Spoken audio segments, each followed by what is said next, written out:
the match and we'll get questions. Congrats to Dayton on their season. They're a tough team to play against. They do some really nice things. The main thing is they served really, really tough tonight. And I think we just had a hard time getting any kind of rhythm. And I thought as the match went on, we made some good adjustments and kind of started shutting them down. Held them to 087. And I don't know.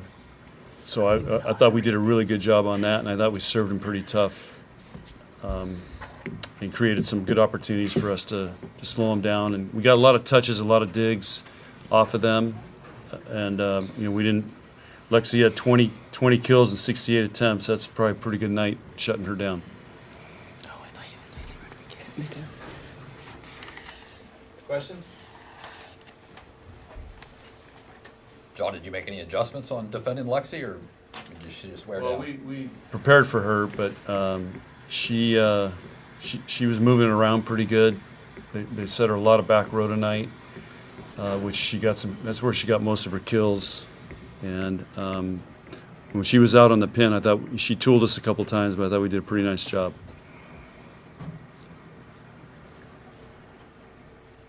Harper, the offense kind of struggled the first couple sets. Did you feel like someone needed to step up tonight to carry the load offensively, and that fell on you?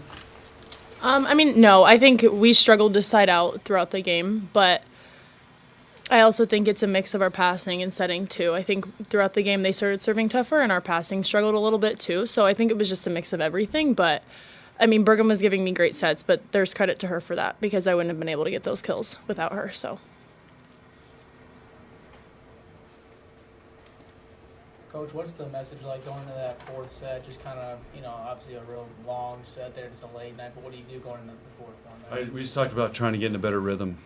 Just start trying to get a rhythm and transition and offensively, because in the third game it was just like we were running on 5 cylinders, not 8. So we just tried to get in a rhythm, and we came out and started off really nice.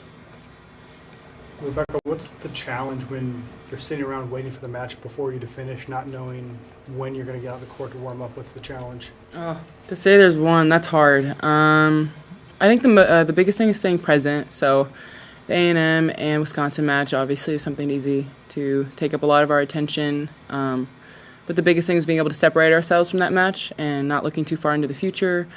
And I remember I popped into the ready room and Coach was in there with me and I was doing some mindfulness. But yeah, I'd say the biggest challenge overall is just staying present, kind of just finding out where your feet are and figuring out what you need, staying external. Sometimes even grabbing a snack is good. But yeah, it's hard. You're waiting, you're thinking. Sometimes the strategizing can turn into worrying. And so, yeah, just staying present is probably the hardest part. Shane done? I did, actually. So, before the game, during the Wisconsin match, and also a little bit whenever my nerves were running high, trying to wait for the set to wrap up. But, yeah. You making anything specific? It's a mixture of things. I'm working on, ear warmers. They're a gift to the girls right now. Yeah. I don't know. I find it more entertaining, and I'm more committed to a project when it's for someone else. So it's been fun trying to, match my project to their personality. I never thought I'd be asked about crocheting, I'm going to be really honest. But, yeah, it's kind of like a headband ear warmer type of thing. The girls like their hair, so got to honor that. Yeah. John, what did you see out of Harper tonight offensively? Well, our team, we were not in a great rhythm, and we were just felt really choppy, and I just thought Harper took over the match. It was pretty cool to watch.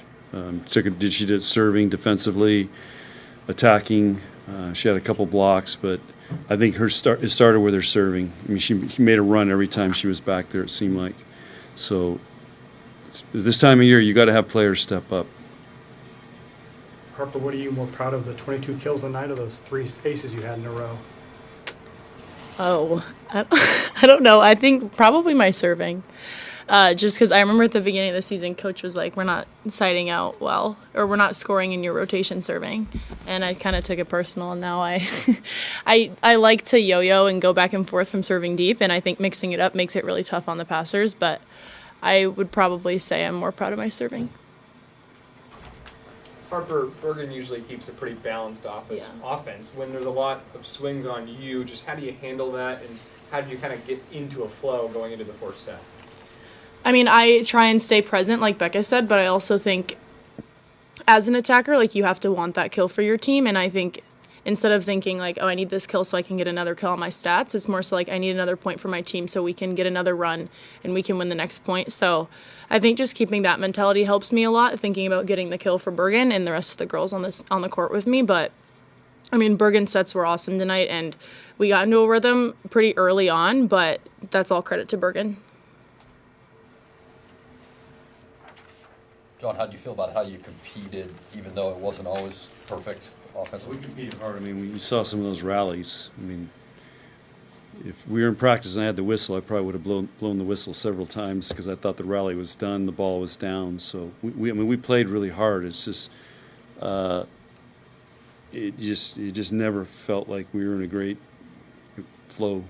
But you know, like I told him, I said you don't play 6 perfect matches in the tournament.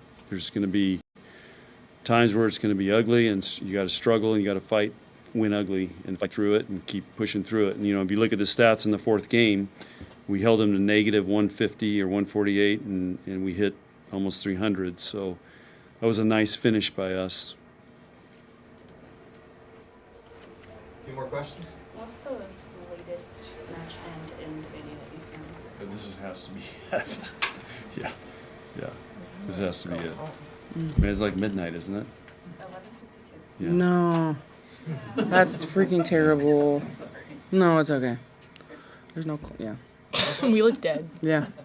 Yeah, I feel bad for you guys. That explains a lot. Coach's bedtime was 4 hours ago. Yeah. Got him. What do you think explains a lot? What does that mean? I mean, just like you can just feel a sense of like the shift in the room. I mean, on both sides, it's past everyone's bedtime. You could tell it even in the crowd. Yeah. Like, you just wanted to wrap it up. And it can turn into an exciting, I mean, we were saying in the locker room, like, even when it's not exciting, I think we're high enough competitors that we just got to get the job done.